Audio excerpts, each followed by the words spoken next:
नमस्कार मित्रों, आज हम लेबर लॉ का पेपर डिस्कस करने वाले हैं। ये 2018 का है, बुंदेलखंड यूनिवर्सिटी का पेपर है। पहला क्वेश्चन इसमें है कि कर्मचारी राज्य बीमा अधिनियम 1948 के अंतर्गत नियोजन से क्षति से आप क्या समझते हैं। देखिए, नौकरी पेशा के दौरान अगर आते जाते समय या कंपनी में काम करते समय कोई क्षति हो जाती है, नुकसान हो जाता है, इंजर्ड हो जाता है, तो वो बोलते हैं। ठीक है। दूसरा क्वेश्चन है बीमा निधि क्या है। इंश्योरेंस फंड, बीमा निधि इंश्योरेंस का जो पैसा काटा जाता है सैलरी में से, उसके बारे में कह रहा है। और आपका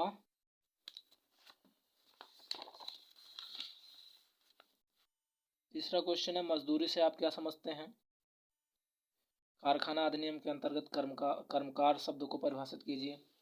मजदूरी से तो जानते ही हैं।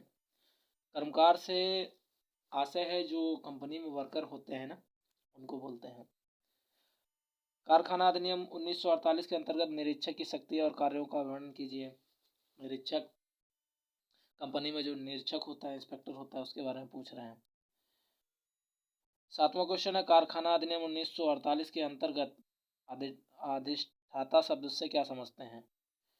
देखिए, जिस जो कंपनी में बंदा होता है ना, जिसके अंडर में पूरी कंपनी होती है, मालिक नहीं होता है, मालिक हो भी सकता है, लेकिन उसके अंडर में पूरी होती है ना, पूरा ऑक्यूपाई करके रखता है, उसको बोलते हैं। फिर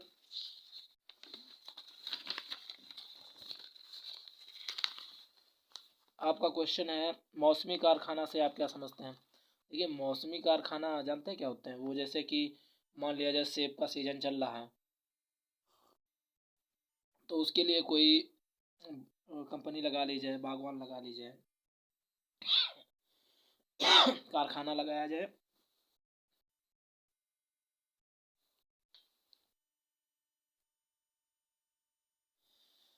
क्वेश्चन है न्यूनतम मजदूरी अधिनियम 1948 के अंतर्गत सलाहकारी परिषद से आप क्या समझते हैं। देखिए, सलाहकारी जो परिषद होती है ना, वो जो गठित की जाती है, उसका काम ये होता है कि कैसे क्या रूल्स बनाने हैं, न्यूनतम मजदूरी क्या रखनी है, घंटे क्या रखने हैं, और यही सारा चीज़ उसमें आता है। ठीक। स्थायी समिति के गठन और कार्यों का वर्णन कीजिए। स्थायी समिति क्या करती है। मजदूर और मालिक के बीच में समन्वय स्थापित करती है, झगड़े वगड़े जो होते हैं उनको दूर करती है, ऐसे सारे काम होते हैं उसके। ठीक। लॉन्ग आंसर देख लेते हैं। लॉन्ग आंसर में आपका क्वेश्चन है, लॉन्ग आंसर आपका है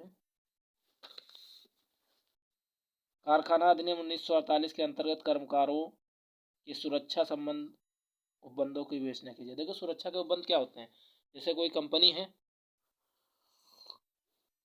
तो पहले वर्कर को क्या किया जाएगा कि उसको एक धुआं रहित वातावरण दिया जाएगा, गीला नहीं होगा जो फ्लोर जहाँ पे काम करेंगे।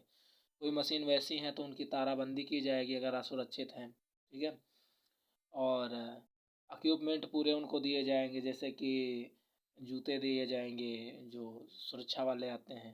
ठीक है, वो जूते दिए जाएंगे, ग्लव्स वगैरह दिए जाएंगे, चश्मे वगैरह दिए जाएंगे अगर कुछ वैसा वेल्डिंग वेल्डिंग का काम है। यही सारी चीज़ें। ठीक है। बाकी शौचालय होगा, उसके लिए व्यवस्था शौचालय की होगी, कैंटीन की व्यवस्था होगी, यही सारी व्यवस्थाएं। ठीक।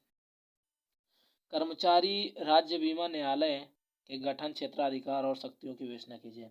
एक कर्मचारी बीमा न्यायालय जो होता है, उसमें एक अध्यक्ष होगा। ठीक है, एक अध्यक्ष होगा, एक उपाध्यक्ष होगा और सदस्य होंगे, ऐसे करके गठन होगा। क्षेत्राधिकार उनका क्या होगा कि राज्य स्तर पे अगर होते हैं तो पूरा राज्य देखेंगे। ठीक है। और शक्तियाँ क्या हैं कि वो एक सिविल न्यायालय की तरह काम करते हैं। कर्मचारी राज्य बीमा न्यायालय जो होता है वो सिविल न्यायालय की तरह काम करता है। ठीक। कटौतियों को परिभाषित कीजिए। कौन सी कटौतियाँ वैध रीत से मजदूरी भुगतान अधिनियम 1936 के अंतर्गत की जा सकती हैं। देखिए, कटौती एक तो वैधानिक कटौती होती है। ठीक है, वैधानिक यानी संवैधानिक कटौती है। वैधानिक कटौती एक, असंवैधानिक कटौती है। ठीक है, लीगल नहीं है। और तीसरा क्या है, मनोरंजन कर कटौती है, नियोजन कर कटौती है, ऐसे करके कटौतियाँ होती हैं।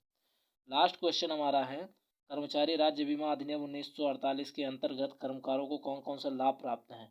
तो कर्मकारों को एक तो मर्तत्व लाभ प्राप्त है, बीमारी लाभ प्राप्त है, बीमा लाभ प्राप्त है, ऐसे करके 3-4 लाभ उसको प्रदान किए गए हैं। Thank you.